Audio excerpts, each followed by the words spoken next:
We'll make a smaller world market car in probably about 3 years. That's what Elon Musk said when questioned about Cybertruck's compatibility with global markets, tacitly acknowledging Tesla designed this vehicle exclusively for US standards. I've analyzed the regulatory documents, engineering specifications, and market projections to determine the impact of this decision. The cost? Approximately £450 million in potential UK sales revenue, representing thousands of untapped customer opportunities.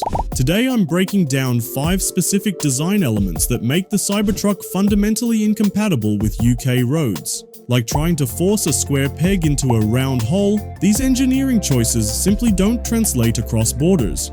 And I'll explain exactly why Tesla made these controversial trade-offs despite the limitations. And I just want to let you know, I'd like to share everything that I love about EVs with you guys, so please consider subscribing.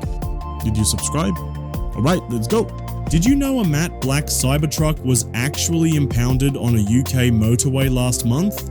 This wasn't a marketing stunt or a movie prop. This was an actual Tesla Cybertruck cruising down the M60 near Manchester.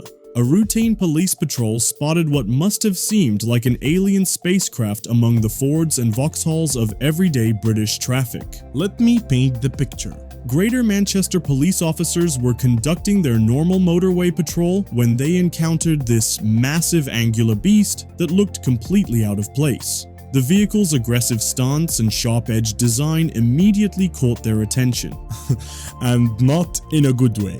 This was a vehicle that, according to UK regulations, shouldn't even be on British roads. The owner had registered it abroad and imported it as a personal vehicle, thinking this workaround would let them showcase their Cybertruck on UK streets. Local onlookers reported a mixture of awe at seeing the futuristic vehicle and sympathy for the owner as officers surrounded it. When officers pulled over the Cybertruck, they took serious action. They invoked Section 165 of the Road Traffic Act, a significant measure typically reserved for dangerous vehicles or uninsured drivers. This gives police the authority to seize vehicles that pose substantial risks to public safety. This wasn't a simple ticket, this was the full force of British traffic law. The Greater Manchester Police made a point to publicise their actions, releasing photos of the seized Cybertruck and issuing public statements. This wasn't just about one driver, it was a clear message to anyone else considering bringing a Cybertruck to UK roads: don't attempt it.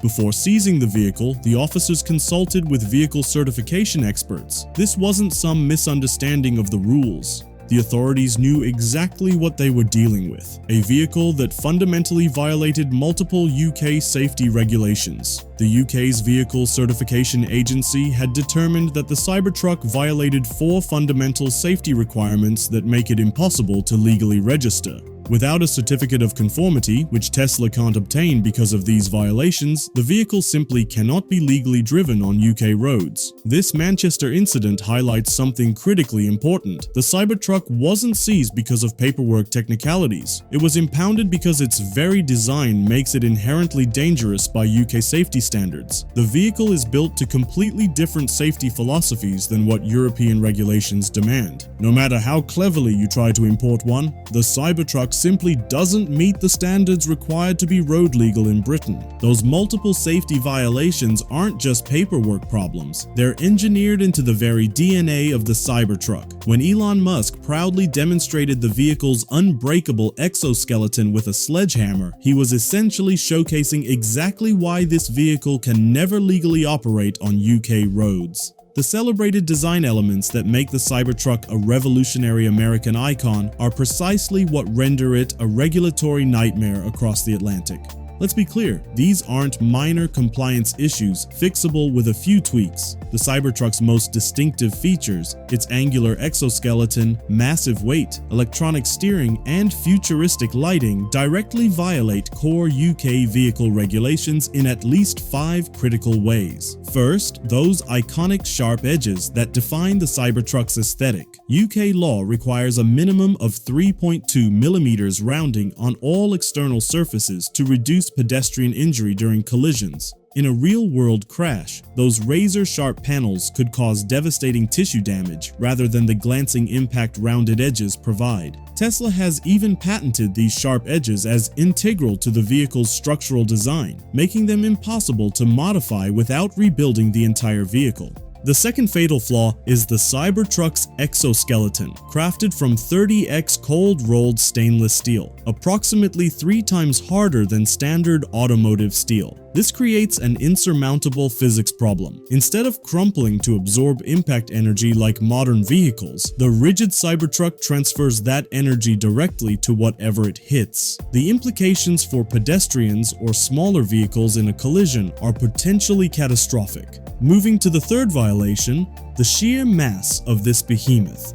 At approximately 3,100 kilograms, 6,830 pounds, when empty, the Cybertruck sits dangerously close to the UK driver's license limit of 3,500 kilograms. Add passengers and cargo, and most UK drivers would need a Category C1 license, typically required for commercial vehicles, just to legally operate it. Beyond these physical characteristics lies the fourth violation, the Cybertruck's steer-by-wire system. Like playing a racing game without force feedback, this innovative system eliminates any physical connection between the steering wheel and tires. UK regulations specifically require manual inspection of steering systems, physically impossible with Tesla's digital architecture. Finally, that sleek LED light bar spanning the front. It fails to comply with UK lighting regulations, which mandate specific luminosity levels, precise positioning, and individual housing for main and secondary lights, creating dangerous visibility issues in Britain's notoriously foggy conditions. What's truly remarkable about Tesla's Cybertruck saga isn't just its failure to meet European standards, it's that Tesla knew this would happen all along. Internal communications reveal Tesla anticipated resistance to the Cybertruck's design, yet proceeded anyway.